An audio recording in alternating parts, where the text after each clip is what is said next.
మన దేశ central bank అయిన ఆర్‌బీఐ 2025 ఏప్రిల్ 1న 90వ వార్షికోత్సవాన్ని జరుపుకుందండి. అంటే ఆర్‌బీఐని 90 సంవత్సరాల క్రితం 1935 ఏప్రిల్ 1న ఏర్పాటు చేశారండి. ఆర్‌బీఐని స్థాపించిన సమయంలో దాని హెడ్ క్వార్టర్స్ కోల్కతా నగరంలో ఉండేది. అయితే ఆ తర్వాతి కాలంలో దాని హెడ్ క్వార్టర్స్‌ను కోల్కతా నుండి ముంబై నగరానికి మార్చారండి. నెక్స్ట్ అండి మరి సాధారణంగా ఆర్‌బీఐ లీడర్‌షిప్ అనగానే మన అందరికీ ఒక గవర్నర్‌తో పాటుగా నలుగురు డిప్యూటీ గవర్నర్స్ గుర్తుకు రావాలండి. వారందరి సాధారణ పదవీ కాలం కేవలం 3 సంవత్సరాలు మాత్రమే. ఇంట్రెస్టింగ్ ఇన్ఫర్మేషన్ ఏంటంటే 90 సంవత్సరాల చరిత్ర కలిగి ఉన్నటువంటి ఆర్‌బీఐకి నేటి వరకు కనీసం ఒక్క మహిళ కూడా గవర్నర్‌గా పనిచేయలేదండి.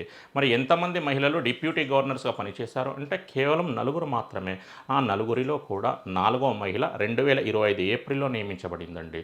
మరి నేటి వరకు ఆర్‌బీఐ డిప్యూటీ గవర్నర్స్‌గా పనిచేసినటువంటి నలుగురు మహిళల్లో first woman K J, second woman Shyamala Gopinath, third woman Usha Thorat, fourth woman Poonam Gupta. ఈమె ఎప్పుడు నియమించబడిందండి?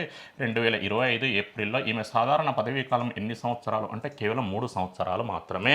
ఆర్‌బీఐ నూతన డిప్యూటీ గవర్నర్ ఓవరాల్‌గా ఫోర్త్ ఉమెన్ డిప్యూటీ గవర్నర్ అయినటువంటి పూనం గుప్తా ప్రస్తుతం 2 ముఖ్యమైన పదవుల్లో ఉందండి.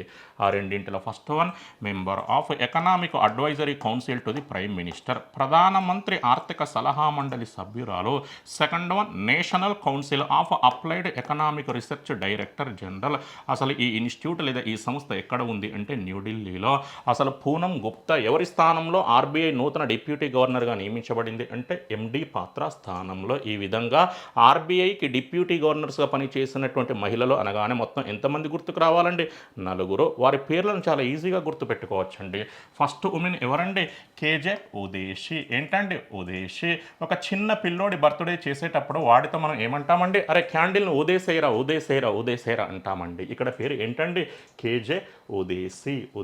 ఆమె పేరులోనే తర్వాతి ఇద్దరు మహిళా డిప్యూటీ గవర్నర్స్ పేర్లు కూడా దాగి ఉన్నాయండి. ఉదేసిలో ఊ ఉంది, షీ ఉంది. ఊ అంటే ఉషా థోరట్, షీ లేదా షా అంటే శ్యామల గోపీనాథ్. ఈ విధంగా చిన్న చిన్న క్లూస్ క్రియేట్ చేసుకోవాల్సి ఉంటుందండి. ఉదేశి, ఊ ఫర్ ఉషా థోరట్, షీ లేదా షా ఫర్ శ్యామల గోపీనాథ్.